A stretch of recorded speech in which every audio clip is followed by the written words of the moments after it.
ಗುಡಿ ಗೋಪುರ ದೇವಾಲಯಗಳು ಪೂಜಾ ಸ್ಥಳಗಳು ಅಷ್ಟೇ ಅಲ್ಲದೆ ಇವುಗಳು ಮಾನಸಿಕ ನೆಮ್ಮದಿ, ಶಾಂತಿ ಮತ್ತು ಆಧ್ಯಾತ್ಮಿಕ ಶಕ್ತಿಯ ಕೇಂದ್ರಗಳಾಗಿವೆ ಎಂದು ಶಾಸಕರಾದ ಟಿ ರಘುಮೂರ್ತಿ ಹೇಳಿದರು.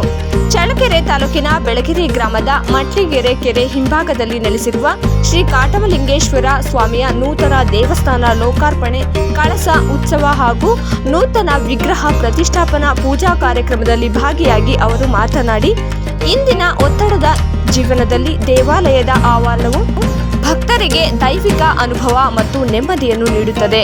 ದೇವಾಲಯ ಸುತ್ತಲಿನ ಪರಿಸರ ಮತ್ತು ದೇವಾಲಯದ ಒಳಾಂಗಣವು ಪ್ರಶಾಂತತೆಯನ್ನು ಕಲ್ಪಿಸಿಕೊಡುತ್ತದೆ. ಇದು ಧ್ಯಾನ ಮತ್ತು ಭಕ್ತಿಗೆ ಸಹಕಾರಿಯಾಗಿದೆ. ಆಧುನಿಕ ಜಗತ್ತಿಗೆ ಮಾರು ಹೋಗಿರುವ ನಾವು ದೇವಾಲಯಗಳಿಂದ ಅಂತರ ಕಾಯ್ದುಕೊಳ್ಳುತ್ತಿದ್ದೇವೆ. ಬದುಕಿನ ಜಂಜಾಟಗಳನ್ನು, ಒತ್ತಡಗಳನ್ನು ಸ್ವಲ್ಪ ಮಟ್ಟಿಗೆ ನೀಗಲು ದೇವಾಲಯಕ್ಕೆ ಒಮ್ಮೆ ಬಂದರೆ ನೆಮ್ಮದಿ ಸಿಗುತ್ತದೆ. ಬೆಳಗೆರೆ ಗ್ರಾಮ ಒಂದು ವಿಶೇಷ ಗ್ರಾಮವಾಗಿದ್ದು, ಬೆಳಗೆರೆ ಕೆರೆ ಏರಿ ಹತ್ತಿರ ಶ್ರೀ ಲಕ್ಷ್ಮೀ ರಂಗನಾಥ ಸ್ವಾಮಿ ದೇವಸ್ಥಾನವಿದ್ದು, ಅದೇ ರೀತಿಯಾಗಿ ಮಟ್ಲಿಗೆರೆ ಕೆರೆ ಏರಿ ಹತ್ತಿರ ಈ ದೇವಸ್ಥಾನ ನಿರ್ಮಾಣಗೊಂಡಿರುವುದು ಒಂದು ವಿಶೇಷವಾಗಿದೆ. ದೇವಸ್ಥಾನಕ್ಕೆ ರಸ್ತೆಯ ಅವಶ್ಯಕತೆ ಇದೆ. ಜೊತೆಗೆ ಇಲ್ಲಿ ಭಕ್ತರು ಬಂದು ಉಳಿದುಕೊಳ್ಳುವ ಸಮುದಾಯ ಭವನದ ಅವಶ್ಯಕತೆ ಇದೆ. ಸಮುದಾಯ ಭವನಕ್ಕೆ ಹಾಗೂ ಇಲ್ಲಿಗೆ ರಸ್ತೆ ನಿರ್ಮಾಣಕ್ಕೆ ಆದ್ಯತೆ ನೀಡಲಾಗುವುದು ಎಂದರು.